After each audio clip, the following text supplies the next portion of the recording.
Welcome to your first night's homework of the school year.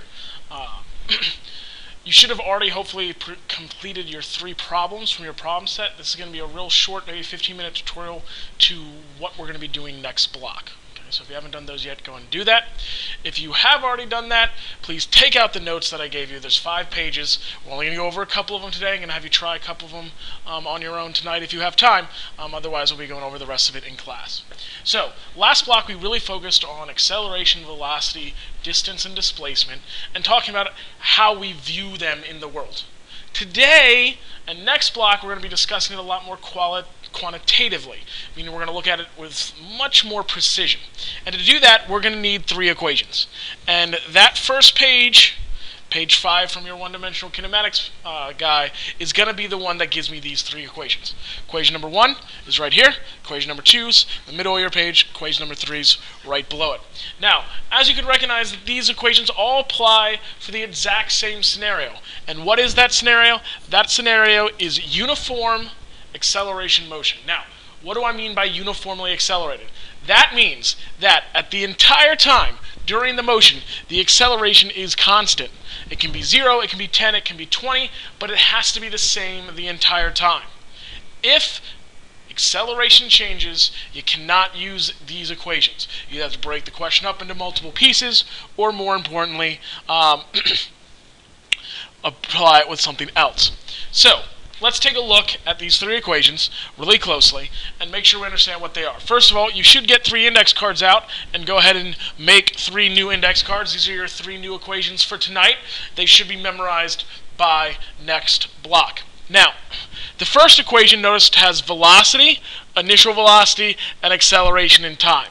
Notice there is nothing about displacement or position, nothing about x.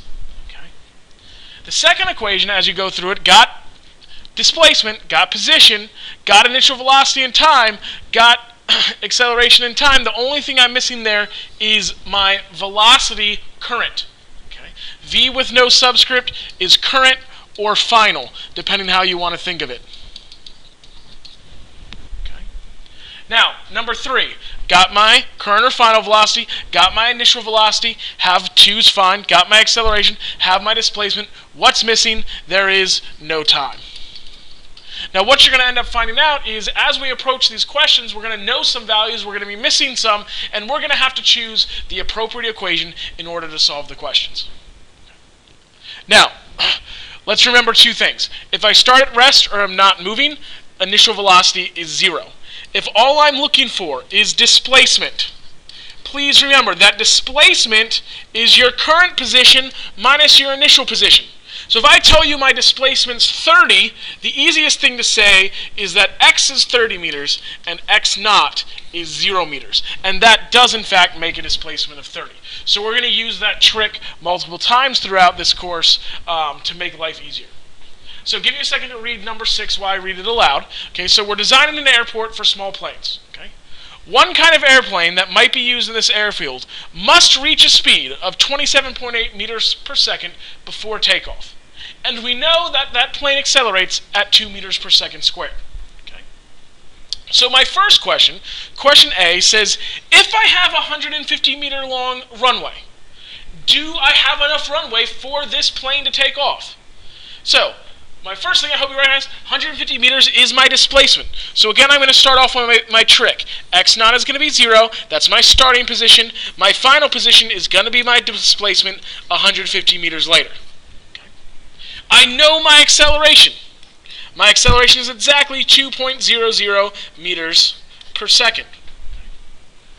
Now, there's a couple other variables that could be useful here. There's an initial velocity, there's a final velocity, and there is time. And these are the 6 we're going to use every single time. Now, my initial velocity for a plane that's taking off starts at rest, so my initial velocity is 0 meters per second. Now, my final velocity is not known, and my time is not known. But I have to put on my thinking cap and make sure I'm answering the question. The question is, am I going to be able to take off? And to be able to take off, I have to be going that fast. So I am going to solve for V and test to see if it's greater than or equal to 27.8 meters per second. And if it is, I can take off. If it's not, I can't. So now that I have all this information, I have to decide what equation to use. And I hope you recognize the one value that I don't care about and I don't know about is time. And so when I look at my equations above, there's only one equation that avoids time. So I'm going to have to pick him. V squared equals V naught squared plus 2a x minus x naught. Now, I'm going to do a trick here. A lot of times when we go over these questions, I'm going to leave the math to you. I'm just going to make sure our physics is in fact done. So I look at my velocity. This is what I'm solving for. I know my initial velocity is 0. I know, well, 2 is a constant. That's fine. I know my acceleration. I know my two displacement values and my position values. So I have one equation and one unknown. And so guess what? My physics is done. Physics is done. I don't have to do anything after this. After this, it's just a math question. Okay? It's just a math question from this point forward. Now, part B asks a slightly different question, though very similar in manner. In part B, it says, if not, what minimum length must the runway be? So let's pretend for a minute that this velocity is not big enough. I'm going to change the question. So I want to know, how long does this runway have to be? What is the displacement I have to travel? So I now am looking for this value. I want to know my displacement. How far do I have to go before I reach a speed starting at 0 and finishing at 27.8 meters per second? What do I still know? My acceleration is still 2 meters per second squared. And my time, I still have no idea about. So I'm going to approach this with the exact same equation as I did in part A, but I'm going to have these new values, and I'm going to figure out how long the runway, in fact, needs to be. Now, please, please, please make sure you spend the time to actually solve these math questions. I'm just getting to the part where physics is done. So, let's take a look at our next page, and example number 7. So we've practiced that, we've used that one equation twice, let's use a new equation. Okay? So how long does it take for a car to cross 30 meters of an intersection after the light turns green, if it accelerates from rest at a constant speed of 2 meters per second squared? So I begin to recognize, if I'm here at my light, I hope you recognize my speed right there would be 0 meters per second. I then am accelerated across a gap of 30 meters at a speed of how much, or an acceleration of how much? 2.00 meters per second squared. Okay. And let's see, do I know my final speed at the end of this intersection? I don't. Okay. Do I know how much time it takes? No, I don't. Okay. But what do I want? Which of these, how long does it take? So what I hope you recognize is when I ask for how long, I want time. I don't care about final speed. I don't care about v. So when I come back to page 6, or page 5, apologies, and look at these three equations, one of them is in fact missing my final velocity. That's number 2. So I'm going to write him down. So it's x equals x naught plus v naught t plus 1/2 at squared. And again, I'm going to ask the question of whether or not the physics is done. Have I thought through this problem well enough that I can now answer it via mathematics? Well, my initial position is 0. My final position is 30. My initial velocity, well, this whole term goes away because my initial velocity is 0, and I've got 1/2, my a is 2, and I'm solving for time. One equation, one unknown. Physics, guess what, is done. Now, of course, I don't want you writing this on your homework. You should be working it out. Although there will be times this year that I want to go over a lot of physics examples, and we won't have time to do the math every time. And this is where I expect you to get to. Can you conceptually see what's going on? So, the last example I'm going to work through with you is number 8. It's the hardest of all the examples. The rest of the examples from here on out deal with gravity, which you already learned about last block. You're just going to use it quantitatively now. So, once we go over this one, please take a look at the rest of the examples. See if you can try them, but we will be going over them in class. So, let's take a look at example number 8. We're talking about stopping distance. Specifically, if a car sees an accident in front of them, how long does it take to actually bring it to a complete stop? Okay? So, there's two parts to this problem I hope you recognize, though it's explained explicitly if you're not quite sure. The first part of when you see an accident in front of you is your reaction time to it. Okay? How quickly does it take you to press the brakes? The second part is pressing the brakes until you come to a complete stop. And of course, the question that's on all of your minds at this point would be whether or not you do it in time. So in part one, when you're reacting, you're not accelerating. You're moving at a constant velocity. So my acceleration at this point is equal to 0. But while I'm pressing the brakes, if you read carefully through this question, I told you your acceleration is negative 6 meters per second squared.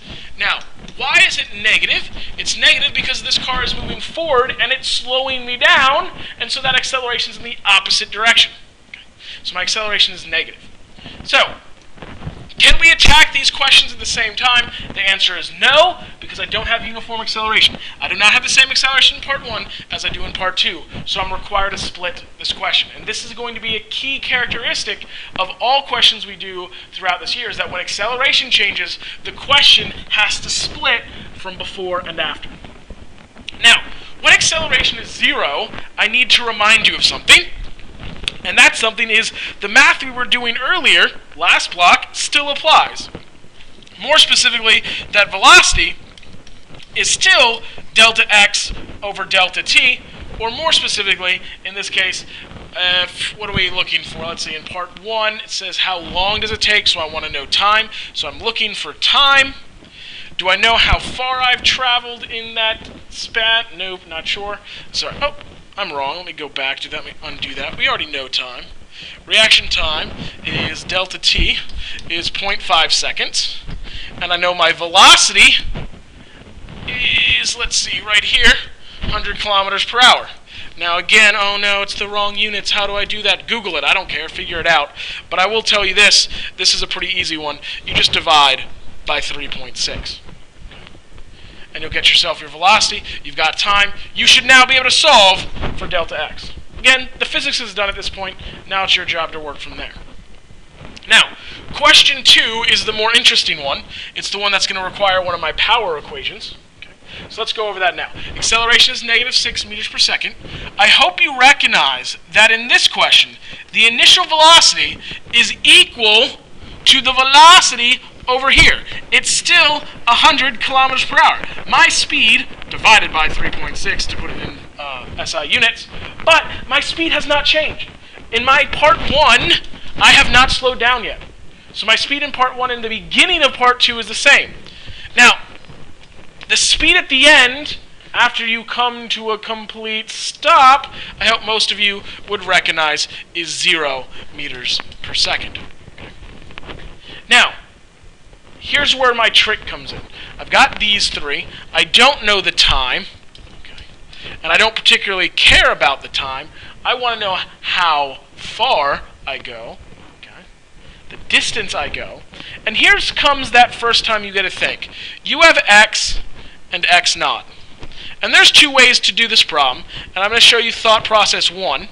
And make sure you understand it. Thought process 1 is the one we've always been going through. I want to know the displacement in part 2, so I'm going to pick this is 0, and I'm going to solve for this guy. You're going to have to pick the right equation. You're going to solve for him.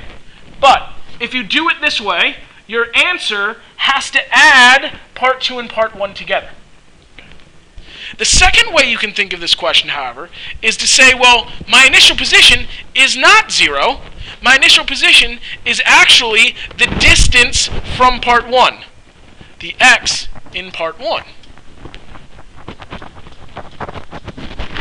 And then you would solve for the correct displacement overall, the final position overall. Both of those logical thought processes work, and I'll go over those in more grave detail next block. So those are the only three we're going over together, but I do want to give you a little preview of number 9. You can try that one on your own. Okay, this one's not too terrible. You should be able to do it. There should be no difficulty with you figuring that out. Number 10. I'm going to give you a hint. with number 10 and see if you can help yourself out with this. The hint here, okay, is that you may want to solve for time first. Okay? You may want to solve for time first in number 10. Even though you don't need it, you might want to do it first. We'll be going over that in class next block. I may even give you a couple minutes on your own or within groups. Okay.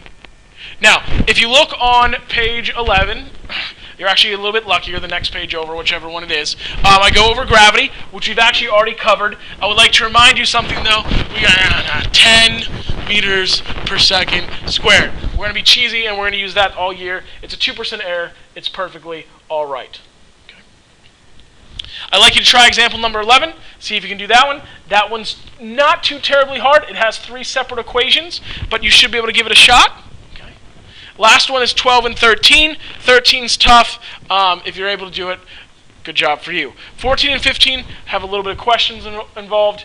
Again, get as far as you can. Spend 30 or 40 minutes on this at most. Next block, we'll be going over all of these completely. But, make sure you remember, you owe me those 3 problem set questions. That's what I'm collecting as a grade. Okay? You should have the 3 worked out examples with me. You should have tried a few of these examples after. Okay? See how you feel about it. Come prepared to ask questions if you need to next block. Remember, this is about you as much as it's about me. Next block, if you don't have good questions to ask, you won't have much meaning out of the class. So, see you next block. Get those 3 problems done in your problem set, and I'll see you Thursday.